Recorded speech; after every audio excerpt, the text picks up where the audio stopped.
Okay, I'm Matt Verjanik from InlayBanding.com, and my daughter asked me to make this medallion for her, and I'm going to show you how I'm going to inlay the fans in the corner of the frames. I thought the medallion deserved a nice frame, so I'm making a big, thick, solid walnut frame. I'm going to put some banding in it and some fans in the corners, and the purpose of this video is to show you how to inlay those fans that are in the corners. I'm talking about that fan right there. I've already inlaid one, but I'm going to also put a fan in each of the upper corners, and that's what I'll show you how I'm going to do in this video. Okay, I've laid out using a square and a rule the lines where I want my fan to go. Here's the fan I'm going to put in there, and you notice on the back I've got some double stick carpet tape that I'm going to put on there to stick it down exactly where I want it to go. Okay, get it down tight. Okay. And then we scribe very lightly around the perimeter of the fan with a knife, with a razor knife. Make sure you got a good sharp blade in it. Anyway, I'm not going to bore you with doing all this right now.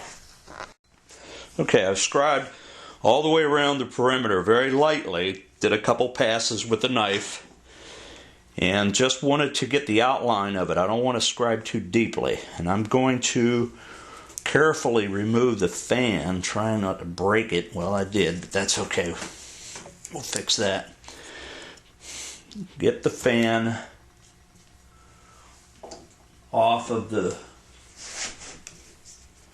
frame, and then remove this double stick tape. Okay, now what I'm going to do is deepen these lines with a knife, slowly and carefully, all the way around. I'm going to try to get the lines as deep as that fan is thick.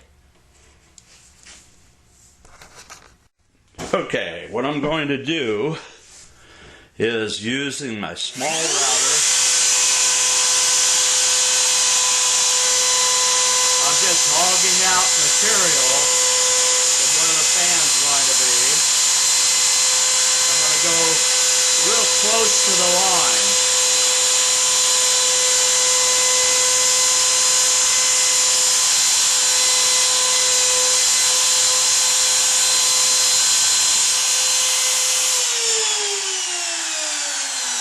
I don't know if you could hear me with that router running, but what I was doing was just routing out, hogging out the material. I've set the bit depth to just slightly shallower than the thickness of the fan, so the fan will stand just slightly proud when it's inlaid.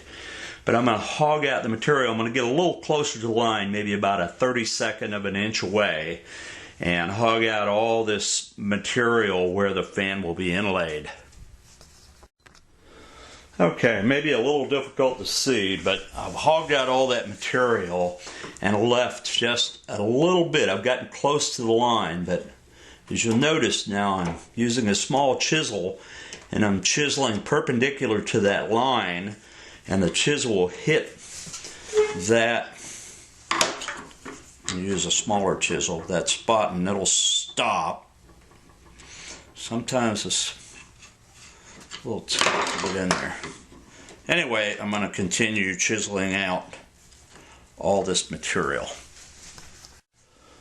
Okay, I finished cleaning that up. I'm going to test fit the fan, and it fits nicely. Okay, I'm going to take some yellow glue.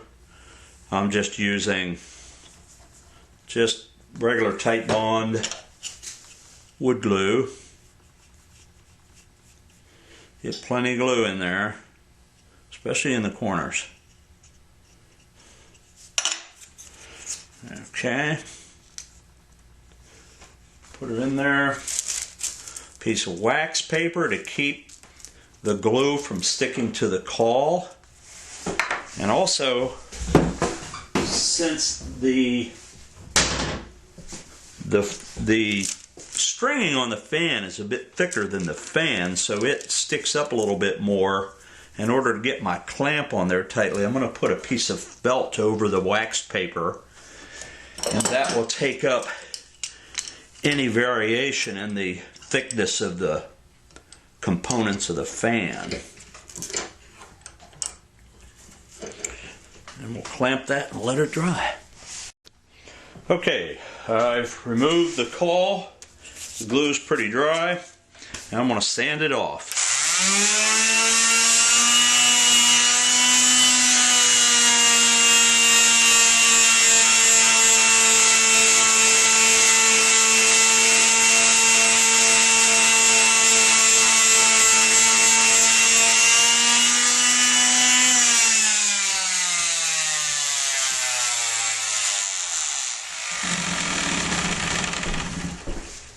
Okay, it's pretty much inlaid. It takes a little courage to put that sander on there and a little practice. But as you can see, the fan's in there pretty nicely. I'll sand it with some lighter grit paper later.